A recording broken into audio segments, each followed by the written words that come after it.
San Diego is the genomics capital of the world. Companies like Illumina have done amazing things mapping out DNA that will lead to better cures for cancer and also faster vaccines against potential flu pandemics.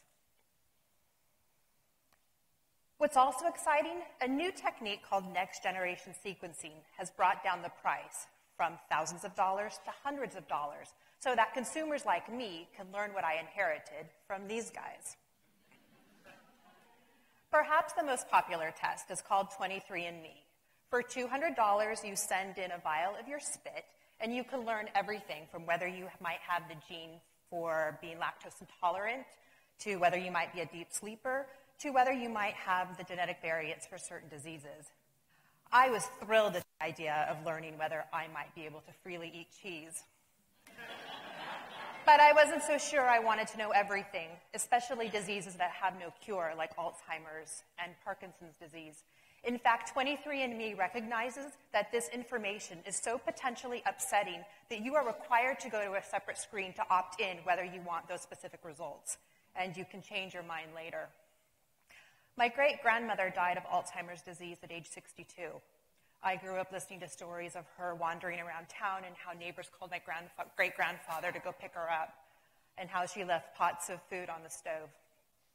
All the women in my family have been terrified to get it. So far, it's skipped my grandmother and my mother, but it's loomed large in the family imagination. Every misplaced salt shaker, every forgotten date was suddenly a sign. And what were we even supposed to do with this information? Would it be helpful or paralyzing? And the thing is that the results aren't even death. You could live the rest of your life preparing to die from a disease you might never get.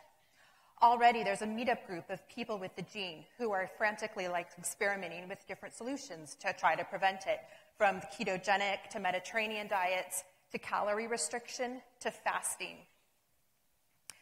And we have no idea of the implications. Are you supposed to tell a potential spouse that you might have this gene? How would you plan for retirement or long-term health care planning? And could insurance companies use this information against you? Or maybe there was an upside to knowing.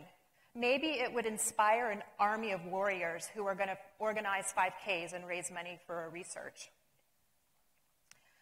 Or maybe it would inspire us to enjoy life more. Maybe it would inspire you to actually take those trips. Would you notice the San Diego sunshine on your face a little more often? The truth? We have no idea. I got my results back 2 weeks ago. I learned that I consume more caffeine than the average person.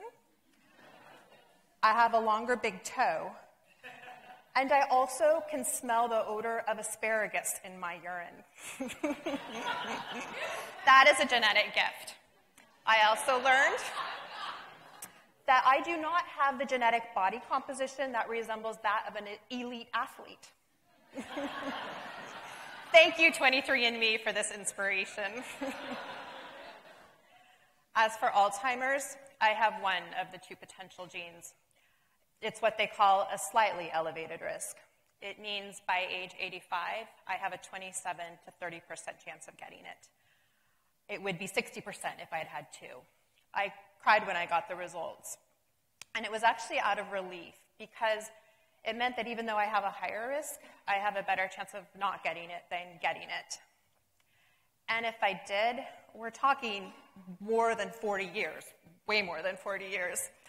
And already there are pharmaceutical companies racing for a cure, and last spring Congress even earmarked for $400 million for Alzheimer's research.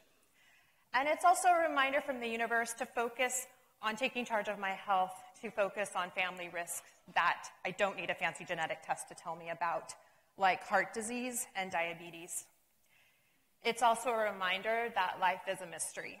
We have no idea what's going to happen, so we better focus on taking care of ourselves and each other and try to have fun.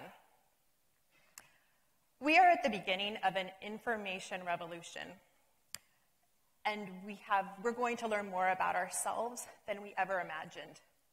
And some of it is going to be uncomfortable, but I believe we are better off knowing. because it gives us a chance to take action, and it gives us a chance to fully enjoy the life we have now.